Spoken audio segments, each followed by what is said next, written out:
Hey Dana, here we are together again. We've done this before, haven't we? Have I quite a few. love Yeah. quite a few times one-on-one, like together. Me and Dana have been technically jamming our perspectives for 3 years, I was going to say 2 or 3 years. two or Yeah. three. We're soul sisters from like another planet. We came in on the same ship. So it's interesting for us to be jamming together now and sharing it publicly because although we are so similar in our journeys and philosophies about life, we have extremely different perspectives on things as well, right? From what our own stories have, I don't know, how they've formed within our hearts and our minds. So I'm super excited to be jamming perspectives with you today. Thank you. Thank you for being here. Thank you. Thank you for inviting me. I'm psyched. I'm Cool. psyched. Yeah. All right. So to start the conversation, like the icebreaker, so that we can get to know you and to have the audience have a bit of fun with us right now, I'm going to ask you some on-the-fly questions and I want you to literally kind of answer them on the fly. Okay. All right? Yeah. I've prepped my other guests like beforehand. I thought, actually, I'm just going to land them on Dana to see what she comes up with. So have fun, right? All right. Good Here's a few. challenge. What was that, honey? Up for the challenge. You are indeed. Okay, so what's your strongest intuitive superpower, my dear? Oh, my strongest intuitive superpower? If I know if I'm answering it in the way that you're asking it, it's my knowing. Um, yeah, the knowing is probably my biggest superpower in terms of my, Awesome. yeah. Clear cognizance. Love that. Okay, what do you use it for primarily or out of the park?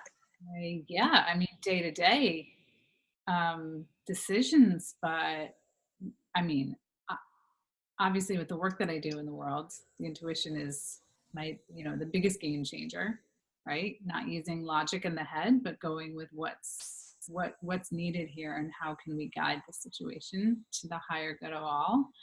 But I would say, really day to day, it's almost like, especially when I'm not focusing on, oh, I need my intuition to work, or, getting in the head about it. It's like, it just comes on, right? So you have that knowing, that sense, and you just go for it. Love that. Awesome. Okay, next question is which one of the four elements, air, earth, fire, and water, do you have the greatest affinity towards currently? Love this question because I've been really building on my relationship with actually the four elements, but water right now. That's your thing? Okay. If you were a water elemental being, where would you live? Out of all the bodies of water.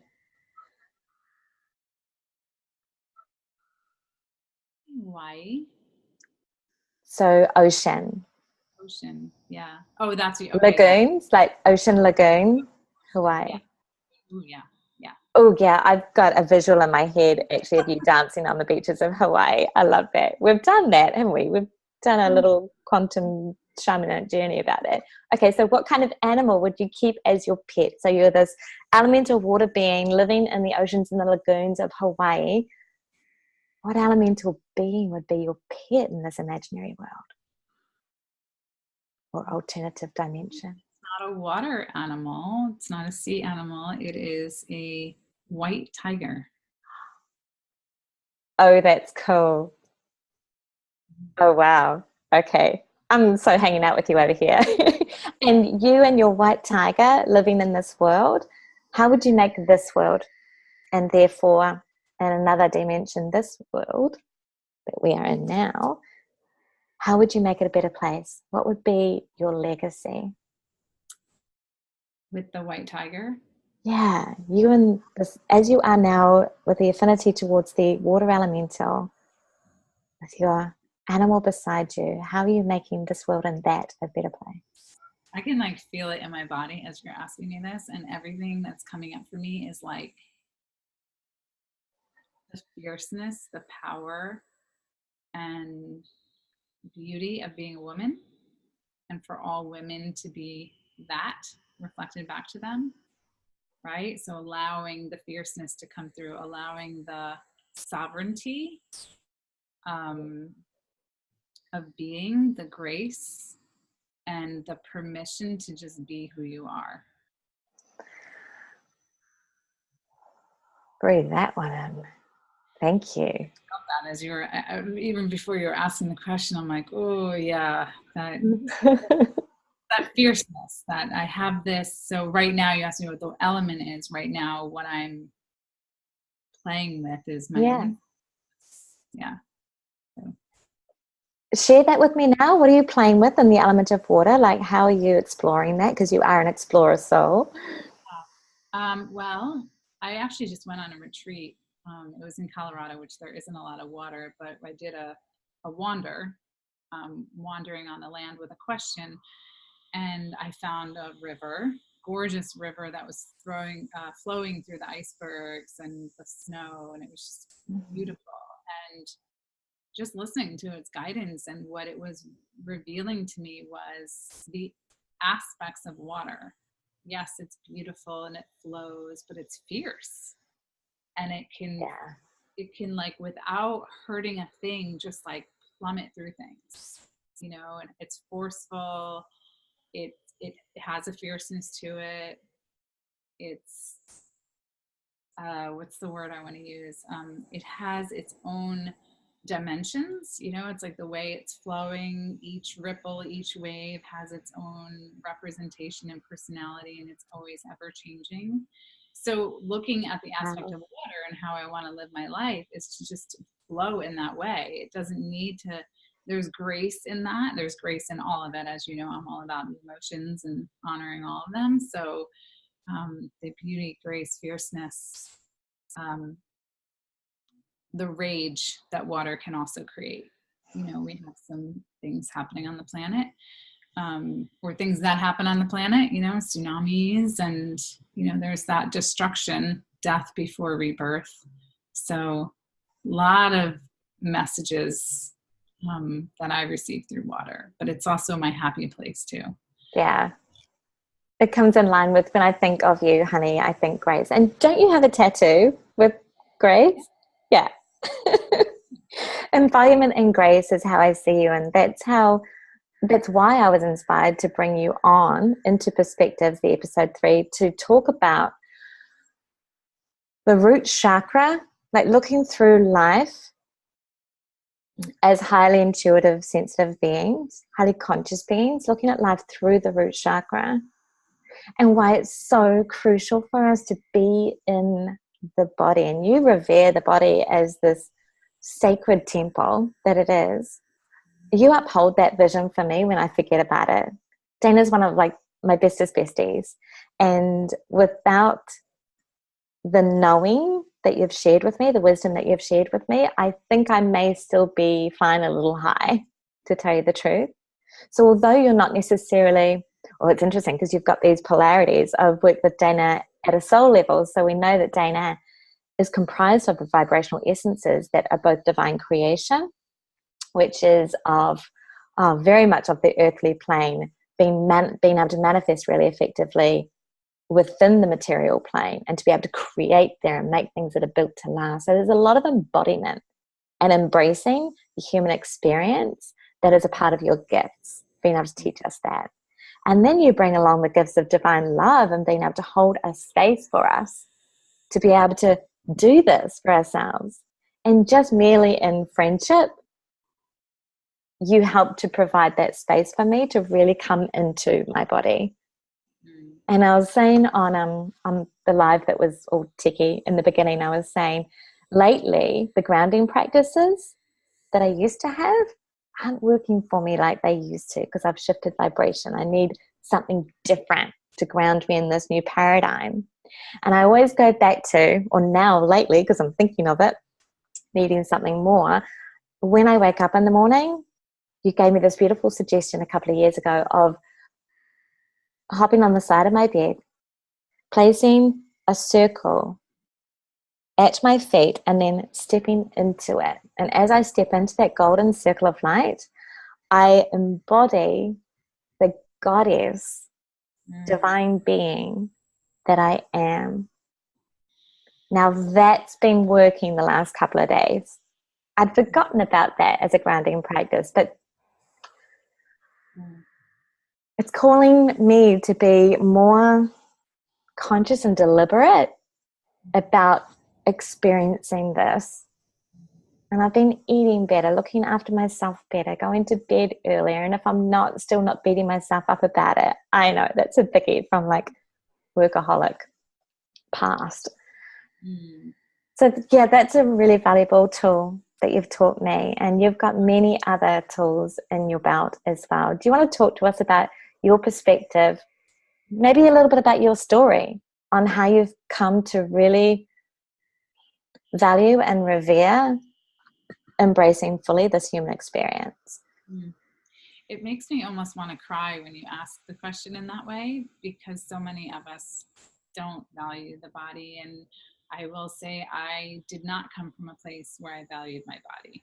And that has been my journey, you know, is how do I, as a sensitive soul, empathic, you know, come into relationship with my body and relationship with this human experience that can be so overwhelming.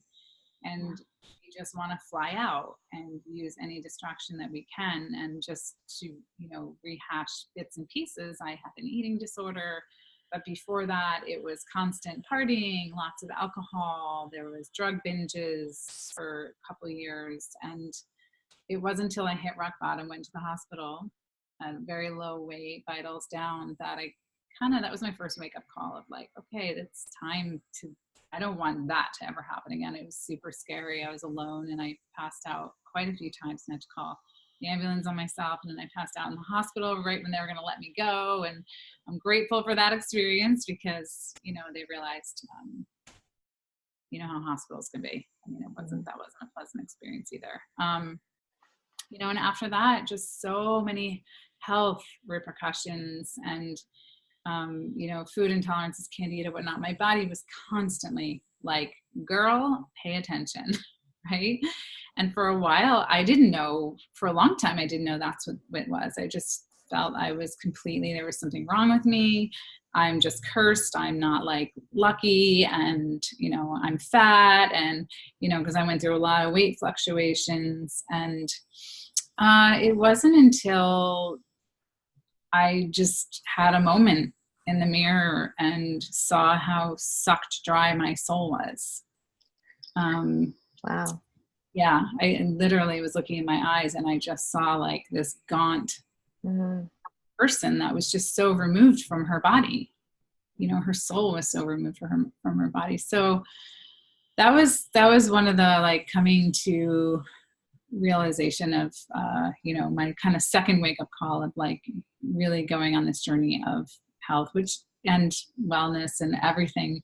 Yeah. And it started with, you know, doing the health coaching school that I went to, and that fixed a lot of things because I was starting to feed myself better. And there's just so much that I can even say about that is we don't realize how much food affects our emotional, mental, and spiritual body. Oh, yeah. Yeah. So coming to a higher conscious place within that was when I started understanding my life a little better as I started working with other healers and coaches around what was wrong with me. And realizing that, oh my gosh, my whole life I've been living in this sensitive body with, you know, very much an empath. And for many who, I'm sure many who are listening probably are, I think that most women and men who go into this modality of interest in healing and spirituality and seeking and, you know, awakening, many of them are highly sensitive. And I say that as a gift, not as, you know, because that can be like, believe me, it was a curse for a really long time. You're so sensitive. Oh, I'm not. And I'm trying to be this warrior and I'm fighting against the grain of my own system, which my body was, you know, sending me lots of messages. So much of the work I do now is about, it's very somatic,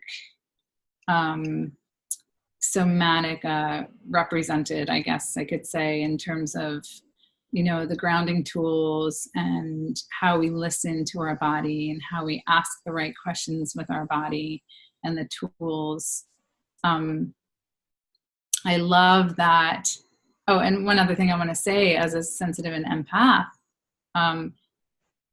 there's so much protection and clearing that's needed on a daily basis. True. To reground, because we can go into that fight or flight situation when we become overwhelmed, and that's when our body, we just sort of, we fly out of it.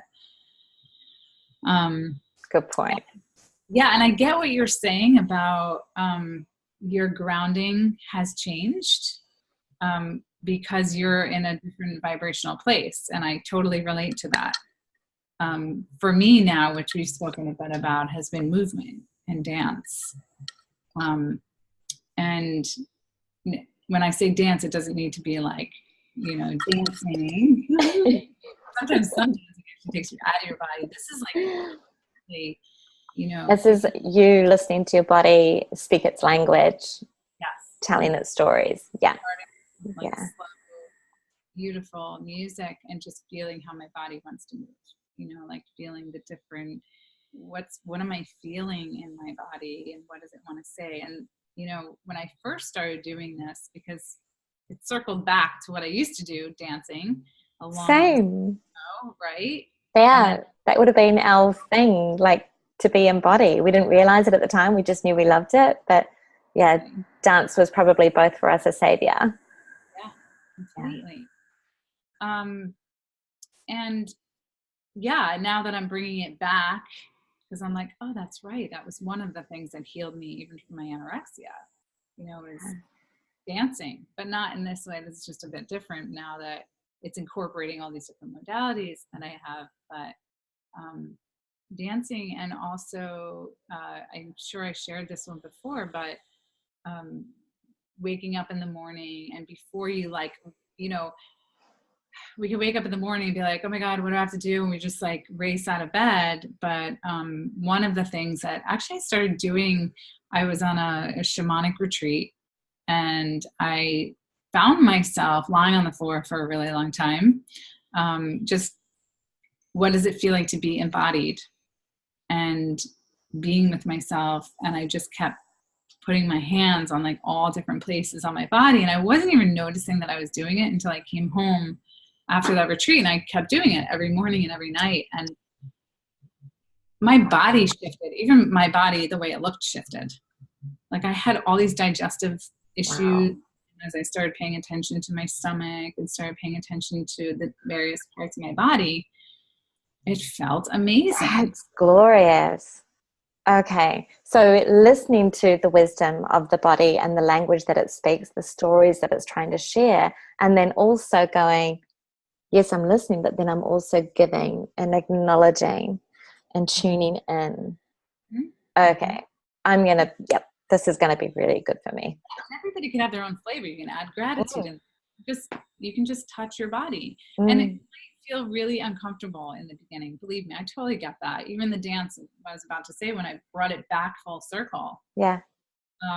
You know, for those that don't know me, you know, a lot of my journey has been about living my life for everybody else. It's very easy as somebody who is sensitive or an empath to kind of forget what they're actually feeling, because they're feeling so much of the world. Yeah. And sometimes it's easier and safer at the same time to just conform yourself to the way everybody else is around you, because you know that you'll have some connection and fit in, right? So I've done that a lot in my life. When I started bringing movement back in without, you know, I used to dance a lot when I was drunk and partying, you know, then starting to bring it back in group situations when I'm sober, and it's like, oh, do I look funny? And you know, awkward. I even found myself in my own living room doing it and feeling funny. And I'm like, this is crazy, but it's true. So women listening to this, if they've tried it or they do try it and they feel funny even in their own home, there's nothing wrong with you. I mean, it's so common. It feels comfortable. Thanks for sharing that. Okay, so I feel inspired to also share a couple of playlists that I have for fun, uplifting in your lounge room or baking in your kitchen, whatever it is. If you have any like favorite tracks, let's like throw them all in and make up a playlist on Spotify, because it's just to encourage one another, even if this is just for you and me and anyone watching wants to participate. But let's keep dancing, Dana would say. Oh man, I'm like addicted to Spotify.